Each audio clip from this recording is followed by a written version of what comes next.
for example. And the consequences might be that for the next World Congress, it could be an idea to use the internet, for example, by live streaming.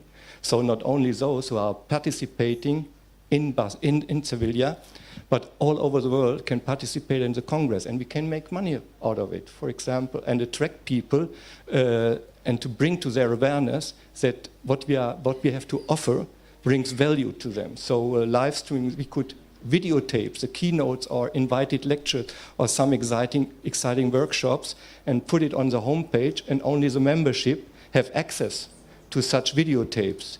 And it brings immediately motivation to become a member of the ISSP if you have access to such kind of material. Not only books. The world is changing. And yeah, maybe such ideas can be realized by the new managing council. At least the initiatives can be taken to forward this idea to the young generation.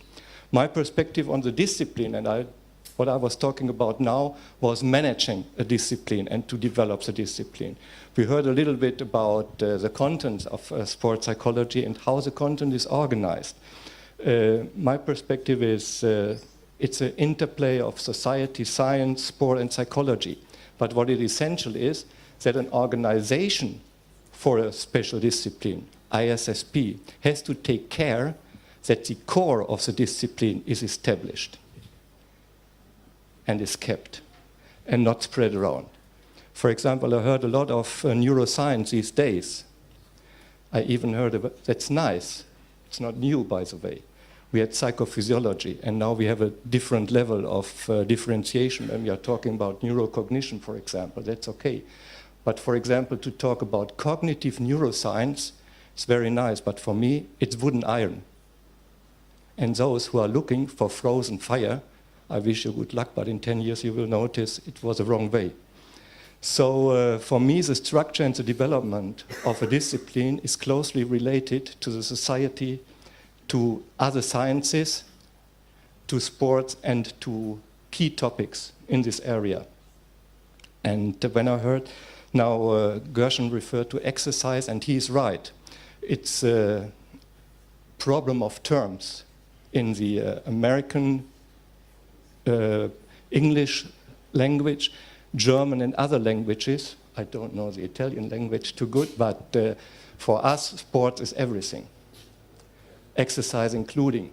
But okay, we have to refer to the international terminology. So sport and exercise psychology for me makes sense, but what makes no sense is that now areas are coming up like performance psychology instead of or substituting sport psychology or neurocognitive sport psychology and such things. We have to take care that we are referring to our discipline and to the basics and foundations of our discipline and not running behind every wave. In my age, and I guess you share these experiences, we had a lot of waves and a lot of people who are swimming with these waves, and in a period of time a new wave is coming. So we have to establish the core of the discipline. And the core of the discipline obviously is no more the methodology. When I was a student, the definition of a discipline was that a special discipline has a special approach with regard to methodology. Nowadays, some methodologies are across various disciplines.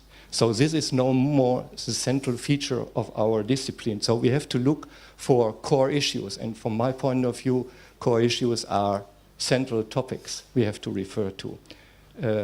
I feel that I'm running out of time and give a keynote lecture on this, so I will drop it to the discussion later. But sports psychology has to be established as a special discipline, and for a special discipline, we have to distinguish at least the structure in a systematic approach and fundamental, let's say, key issues of this discipline. And this is essential for organizing, for example, world congresses, and to invite keynote speakers, to organize workshops and such things. So we have to reflect about it. It's not a hobby by an older sports psychologist or an ex-president. It's essential for the future of our discipline, from my point of view. To bring a little bit to the awareness, what might be a good structure is everybody today is talking about the human subject as a biopsychosocial subject. So these are a structural differentiation so that we can have psychophysiology, or on a next level neuropsychology, or on a more broader scope, ecological psychology. Inside psychology, we have cognitive psychology, rational psychology. We are not speaking a lot about affective psychology. Then we turn to a different terminology. We are talking about emotions, motivation, and volition. There is a break, and everybody feels it, but we have to overcome it. From a more social or environmental point of view, we have to refer to organizational psychology, economical psychology. Nowadays, in sports psychology, we have a new wave to refer to culture. It's not new, but it's essential to keep this perspective. It's one of the oldest perspectives in psychology, by the way, to refer to culture. Already the mentioned Wilhelm Wundt was referring to the culture, so nothing new, but something essential. We should keep this perspective as well. So a lot of other things, I don't want to go into the details, but... You have another hour. Yes, thank you, Gershon. I take the rest of your time. But I would like to finish with a short remark with insights.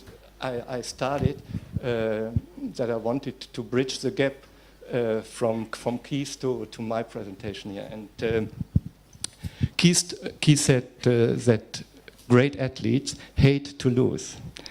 I give you an example which might be good to discuss or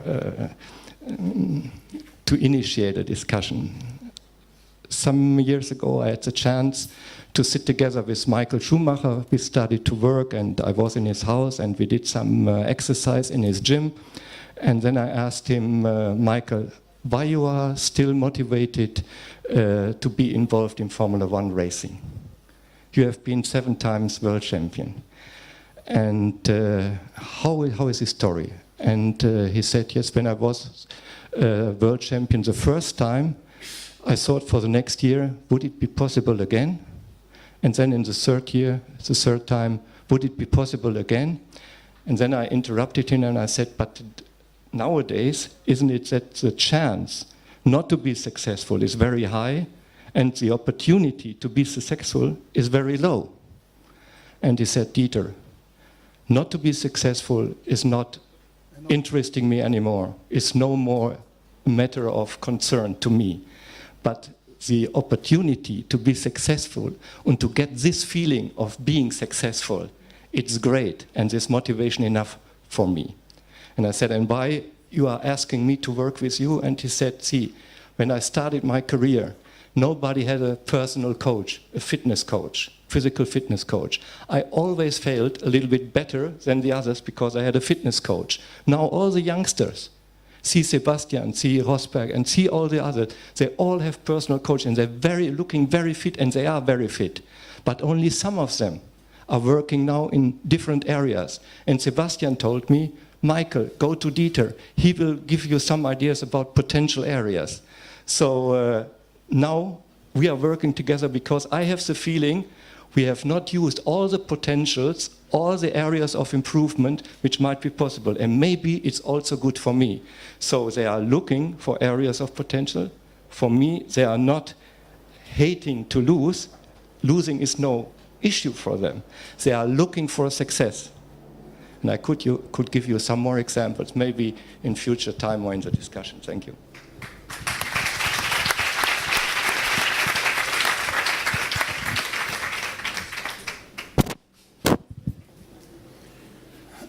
Thank you very much, Gershon. Thank you very much, Keith. Thank you very much, Dieter, for your insights. And we still have some minutes. If you have some comments, some questions, this is an open discussion. It's not a formal. Could I do one thing? I'd like to do one thing with everybody in the room. Everybody stand up. I want the biggest person in the room to come down here and be with me. Who's the biggest? Come down. Watch this. You're all going to participate in this. You've been a great audience. Stand right here. Now watch what I'm going to do. This isn't mine. I picked this up from Andre Schmidt, who used to be a gymnast.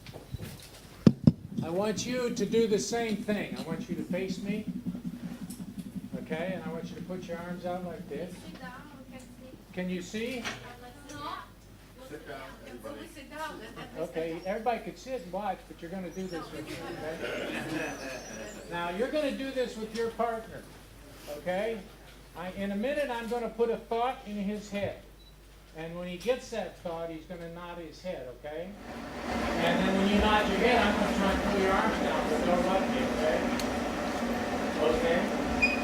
Now, I want you to think, close your eyes. I want you to think of some situation that you're sad and depressed when you get that nod your head. He needs a conditioning program. Now watch the second part of this, because you're going to do it. Incidentally, I do this with 7'6" guys and so forth. They always this time I'm going to put a different thought in your head. And when you get that nod your head, and then I'm going to try and put your arms down. This time I want you to think of something that jacks you up, turns you on, gets you excited. When you get that nod your head. Which are you stronger when you think positive or negative? How many times do you see people think negative? What's it do to them? Everybody stand up. It doesn't matter what gender, but get a partner and try the same thing.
When you're both finished, you can sit down.